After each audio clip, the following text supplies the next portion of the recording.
Hello and welcome to Frontrunner Motorsport. What a weekend of motorsport it was. So much to watch and so little time to do it. We had an incredible weekend of action with IndyCar and Indy NXT from Road America, NASCAR from Sonoma, TCR World Tour from Mid-Ohio, British Touring Cars from Thruxton, TCR UK from Alton Park, DTM and Formula Regional European from Zandvoort, and Eurocup 3 from Portimao. We also had a Canadian Grand Prix, and I have already covered that race in this video, so make sure you check it out after watching this video. And we will go over my predictions from this past weekend. So subscribe and let's jump into the video. We start with IndyCar from Road America, round 7 of the championship. IndyCar again from Road America this time. Shock winner for this one, Felix Rosenqvist, will take Meyer Shanks' second ever IndyCar win.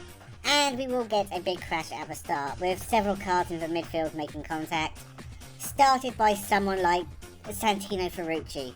I kind of got a right prediction to kick us off. No, it wasn't Santino Ferrucci that caused the carnage. It was Chip Ganassi pair Armstrong and Lundqvist, taking the unlucky Colton Herta off with them as well. So we got a safety car for that, followed by another for Debris, and then another after Kevin Simpson was punted off by Christian Rasmussen. After that, the race settled down and we got some actual racing. This was all about the Penske trio, Newgarden and McLaughlin, fighting for the lead with Will Power just behind. Out of those three, it was Will Power who made the strategy work and took his first win for 2 years and the lead in the IndyCar Championship, all whilst leading home a Penske 1-2-3. Dixon and Palau will race each other hard for a podium spot. Palau was 4th, but Dixon was absolutely nowhere on a disastrous day for Chip Ganassi. Chaotic mess at the start of the race, but once it really got going, this was a pretty good race. Unfortunately, this race was cast under a dark shadow by the death threats sent by fans of Argentine Agustin Canapino to Teo Pucher after the pair made contact in Detroit. I'm sure most people will make the standard. We condemn sending death threats and we believe in a civil world of friendship kind of message. But let me make it clearer for you. If you are sending death threats or abuse because your favourite driver got bumped in a motor race, you are a moron. It's not the first time either, and Juncos Hollinger's poor response every time this has happened has cost them dear. Now Arrows McLaren have cancelled their partnership with the team, and Canapino has gone into hiding. So, well done Canapino fans, your actions have most likely ended any hopes Canapino had of an international career beyond 2024.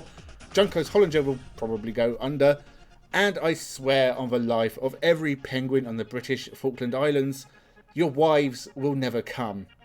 Moving on to Indy NXT. Indy NXT and Nolan Siegel will bounce back, winning ahead of Miles Rowe and Jamie Chadwick, whose luck will turn eventually. Abel and Foster will make contact and ruin each other's races, opening up the title fight somewhat. Well, I said Jamie Chadwick's luck would change, but really no luck is involved. She is a good driver, and she proved with a pole position and a comfy lights to flag win that she can go at this level. I can't see any reason why she can't at least find a home in IndyCar, and that is a massive achievement in itself. Indy NXT is a very competitive series, and those that do well get to drive in IndyCar. No win for Nolan Siegel, he wasn't even taking part. Kiko Porto was in his car and taking out James Rowe. Late in the race, Miles Rowe and Jordan Missig made contact and gave race leader Jamie Chadwick a fresh headache to overcome. Very sensibly, they brought out a red flag to clean up the mess and give us a couple of laps of racing at the end.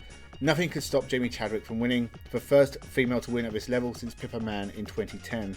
The title fight, meanwhile, looks like a straight fight between Jacob Abel and Lewis Foster, as they have pulled a gap to everyone else. Laguna Seca in a couple of weeks.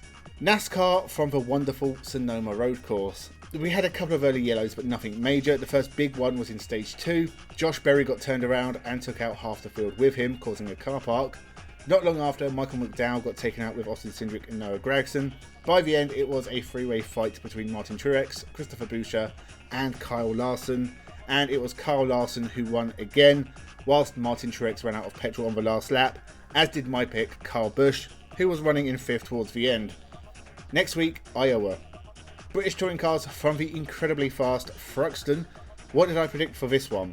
British touring cars, and maybe you have noticed a pattern emerging in 2024. Title contender wins the first 2 races, and someone random wins race 3.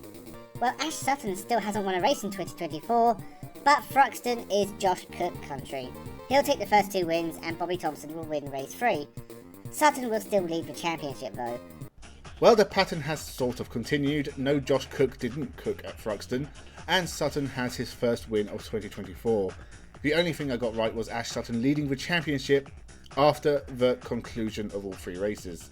Bobby Thompson wasn't even there. Jake Hill got a demon start in race 1, whilst Ingram got mugged by the Fords.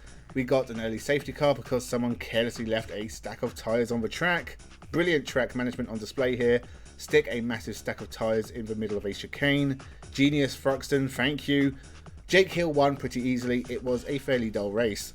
On to race 2, Andrew Watson was the first crash of the weekend. Ash Sutton picked up damage and lost a couple of places. Tom Ingram passed Sutton and Jake Hill to take his 30th British Touring Cars win, but that was taken away from him, so Jake Hill won. The first 2 races weren't anything special, and race 3 was the pick of the action. Dan Rowbottom and Aidan Moffat were casualties, but it was Ash Sutton moving forward and Tom Ingram fighting the BMWs that provided the most entertainment. Others dropped out of the race. The pace of Thruxton was obviously too much for some.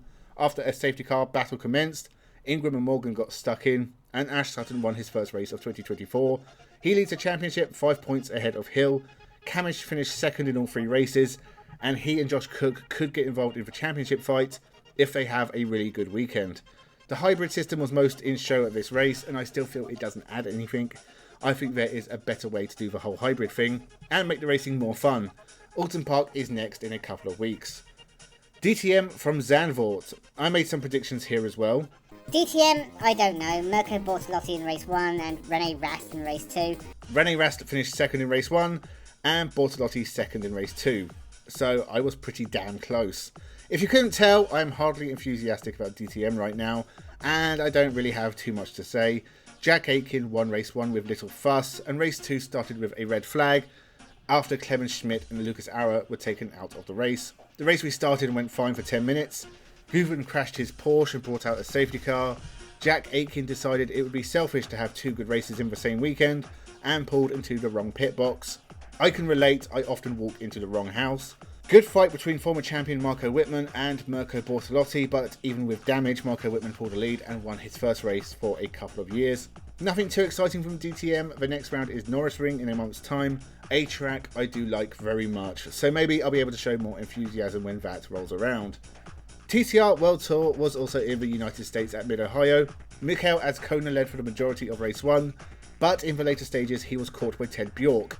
The Swede got past with a couple of laps to go to take his first win since Hungary last year. Norbert Mikulits was up there too, and it was an enjoyable battle between the 3. Race 2 and the Lincoln Co team were marching forward. Dusan Borkovic had a few wild moments as he dropped back. Marco Butti led for the first 10 laps, but he was soon roughed up by the pack of Lincoln Co's behind him. He took some revenge on Santiago Arusha, but it did nothing for his race. Jan Ehrlichet took his second win of 2024. He still trails Norbert Mikulits in the standings, but the racing was pretty good from Mid-Ohio. Sadly, the American contingent didn't even feature, so I am still baffled by the existence of this series and the point of it. Next up is Interlagos in well over a month's time. TCR UK was at Alton Park, a manic start to the race weekend with Will Powell, showing the quality that scored him 0 points in 36 British touring car races. Callum Newson was second, but he got tangled up in an incident at the first corner, whilst Adam Shepherd and Carl Boardley fought hard for the lead. Shepherd had issues and dropped to 4th, leaving Brad Hutchison and Joe Marshall to chase Boardley, but then they made contact as well. No car in this race was untouched. Carl Boardley took his first win of 2024. Race 2 started off incredibly messy as well. Adam Shepherd didn't even make it to turn 1, followed by the leader Stuart Lynes spinning, along with Will Beach, who got collected by Joe Marshall, and with several broken cars in the road, the red flag was shown. This gave Adam Shepherd a second chance, and he took it as he opened up a 7-second lead, until Mark Smith spun and brought out the safety car. Only a couple of minutes of racing to end, no dramas, Adam Shepherd won, and still leads the championship. There's a month till the next race. Formula Regional Europe from a damp Zandvoort track. James Wharton led behind the safety car for the first few minutes. When I say a few minutes, I of course mean more than half of the race, which is ridiculous. Just red flag it and wait and cancel if you have to. Also, how many times am I going to have to talk about Ugo Ugachukwu sucking? I seem to do it every time he races. I don't understand what McLaren's see in him. He spun early here and continues his terrible start to 2024. To be fair, he wasn't the only one. James Wharton spun at the exact same place whilst leading. The safety car came back out when Matteo De Paolo made contact with Valerio Rinicella. We only had a few minutes of racing, but Rafael Camara pushed Tuka Tarpanen hard all the way to the end. But the Finn took his first win in Formula Regional Europe. Race 2 was dry, thankfully. James Wharton spun again, so maybe I am being too harsh on the good Chukwu. This was a scrappy race with a lot of contact. Rinicella and De Paolo made contact again, but out in front, Rafael Camara dominated the race. That's 4 wins and 2 second places from 6 races for Camara, and he has a 73-point lead in the championship. Hungary in a couple of weeks. Finally, Eurocup 3 and a stacked field of young drivers at Portimao. Not too much to say about these 3 races, they were all okay. Christian Ho was the start of the weekend with 2 wins. The Singapore driver finished runner-up in Spanish F4 last year. Could he win a championship in 2024? There were a few safety cars over the course of the weekend. Victoria Blochina, for example, was nearly turned on her roof. In fact, almost all of race 2 was ran behind the safety car. Michael Shin was taken out at the start of race 3, so more safety car, and after Christian Ho retired with suspension damage, we had just a couple of laps left. Alexander Abkazava won his and Santalot Racing's first Euro Cup race. Lackluster weekend with too many safety cars. The last lap of race 3 is worth watching. So that was all the racing from the past weekend. My race of the weekend was probably Indy NXT for the historic result and the fact it was a very exciting race. IndyCar was good, Formula 1 was good, even the World TCR races were very good, surprisingly. Not a lot of motorsport next weekend because almost every race driver is taking part in a certain 24-hour race. Yes, the Le Mans 24 Hours is ruling the roost, but we do also have NASCAR from Iowa, Formula Regional America from the Indianapolis Motor Speedway, and Supercars from Darwin. So I'll make some Le Mans predictions on Friday, more videos incoming, so make sure you subscribe, leave your thoughts in the comments below. Thank you very much for watching, and have a good one.